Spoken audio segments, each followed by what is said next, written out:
Hello, everyone. This is Standard Baseball. Welcome to the Standard Baseball Show. Today, we are going to be talking about Garrett Crochet and the reports about him being a candidate trade for the San Diego Padres. So, recently, the San Diego Padres have been linked to White Sox starter Garrett Crochet. They are constantly on the look for a starting pitcher, especially with Joe Musgrove being out for an extended period of time and Yu Darvish also hitting the IL. So, the Padres are rumored to be in the market for a starter. Crochet's been a name that's been linked to them. There's also been a few other names, but Crochet is kind of the biggest one. There are reports that the White Sox are going to want a lot for Garrett Crochet. Like it's pretty simple. He's their best starting pitcher at the moment. He's kind of having a breakout year in his first full stint as a starting pitcher. So it makes sense why Chicago would listen on him. It also makes sense why the Padres would be interested in him. The Padres are currently looking for more starting pitching simply because their own starting pitching has struggled to stay healthy this far throughout the season. Joe Musgrove is out for an extended period of time that could be months due to a forearm injury, and then Yu Darvish hit the IL again, but he looks to be on track to return after missing a couple of starts. However, when we really sit down and really think about what the Padres need, pitching seems to be a big thing, but after their latest three-game set in Anaheim, I don't quite think pitching is number one. I think you just need offensive depth at the moment. It makes sense to trade for a starting pitcher at the deadline, however, because if your current starting pitchings that you would your current starting pitchers that you are depending on have injury concerns, and the thing is, you want to have your injuries in your pitching staff early in the season as opposed to later in the season, as the Padres no doubt saw in 2021. However, if this is the case, you also want to have a sufficient depth to be able to get you through. They just called up Adam Major, their number five prospect, and he performed really well in his debut, but he's probably going to get another start or two. We don't really know how much longer Yu Darvish is going to miss.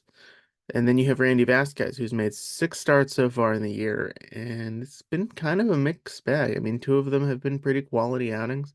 I say kind of because one of them did not qualify as a quality start simply due to the outing, but it was four and a third, one run allowed against Chicago. So it looks to be a pretty solid outing and something you can build off of. However, just it's hard to gauge with this team how their starting pitching is going to perform.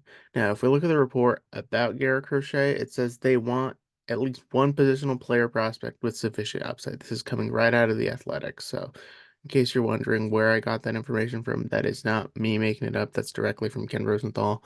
Now, he does list Ethan Salas and Leodalis DeVries as possibilities for the White Sox. What do I personally think? I'm gonna be honest. I don't think the White Sox are gonna trade him right now. If I were Chris Getz, if I were the general manager of the Chicago White Sox, I'm gonna sit there and I'm gonna say, okay, I have this major starting pitcher who this is his first full time as a starting pitcher. If I'm the White Sox, I wait until the offseason if I'm gonna trade him because you see, if you can show that he can be a starting pitcher for a whole season, and then you see the market being the hell that it was this last offseason, you're like, okay, at that point you're licking your chops simply because it makes sense in the off season when people are not going to want to pay the high rates for pitching that they would during the season. Now, is it harder to make a deal with 2.5 years of team control? You could certainly say so. However, the thing is, we don't really see a lot of trades for starting pitchers under 2.5 years of control. More often than not, it's either 1.5 years of control or just half a year of control when you're selling at the deadline.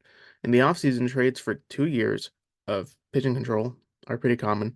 1 year is the most common statistically, at least over the last 5 years.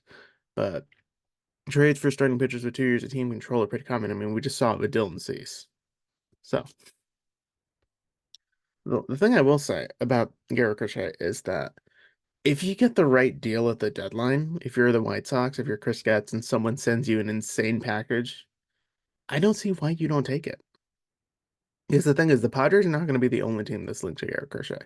There's going to be quite a few teams who are going to be like, okay, here's a young starting pitcher with elite stuff. A lot of the StatCast is red, mind you. Even the expected ERA is red, the run value is red. Like, so I think that the Padres are not going to be the only team in the Crochet sweepstakes. And if you're the White Sox and you get a package that is ridiculous, like you take it. Like hypothetically, I know Padres fans are gonna like what I'm about to say. Let's say the Dodgers are in on Crochet, hypothetically. Let's say they also want to bring him in. Let's say they offer up Andy Pajes as part of their deal. Let's say they also send over Jose de Paula and then some. Those two are some of their top prospects. I know Pajes might have recently lost that prospect status because he's playing every day for them. But let's say he gets included in a package. Let's say Jose De Paulo, their number two prospect, gets included in a package. They won't send over Dalton Rushing simply because the White Sox already have. They already have Corey Lee, I believe it is, at catcher. So they're not really going to need like another long-term catching prospect who's almost major league ready. But let's say you get those two plus Nick Frasso and then some or Crochet. Like, I think the White Sox would be more inclined to take that kind of a deal, like, because that's the kind of deal they're gonna want. It says they want at least one position player with sufficient upside. Like, you might be able to send them Leo DeVries, you might send them Nathan Salas, but that's only if you absolutely have to, if I'm being completely honest. If I were to think of a package for the San Diego Padres, that's a story for a different video, actually. Wink. But if I'm being completely honest, as nice as it would be to have Garrett Crochet on the San Diego Padres, like don't get me wrong, I would love someone like Garrett Crochet on the San Diego Padres. However, I just don't see it happening, at least at this juncture in time. Then again, AJ Preller's not been called the most entertaining GM in baseball for nothing. We know the man doesn't sleep. We know the man's on the phone when he's not playing pickup basketball. So, to be quite honest, I don't know if the Padres are that far into trade talks about possibly landing Garrett Crochet. If they get him, I'll be happy as a Padre fan. You know, you get another ace quality starting pitcher. But at the same time, I don't know, just it's still a lot of rumors, it's still a lot of speculation, and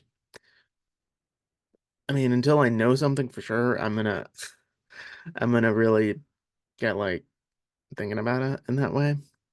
Which is not really, how do I say this? It's a subject for a future video, but not at the moment. At the moment, I think that these rumors about Garrett Crochet are definitely fascinating because Crochet as a player is definitely an intriguing case. However, I guess this is one time we'll have to tell. With that being said, thank you all for watching the first episode of the Standard Baseball Show. I'll be doing these a lot more often. I'll be trying to put these out whenever I can. And yeah, I'm gonna go get this edited so you can see it. Thank you all so very much for watching, and I'll see you all in my next video. It's Standard Baseball. Signing off.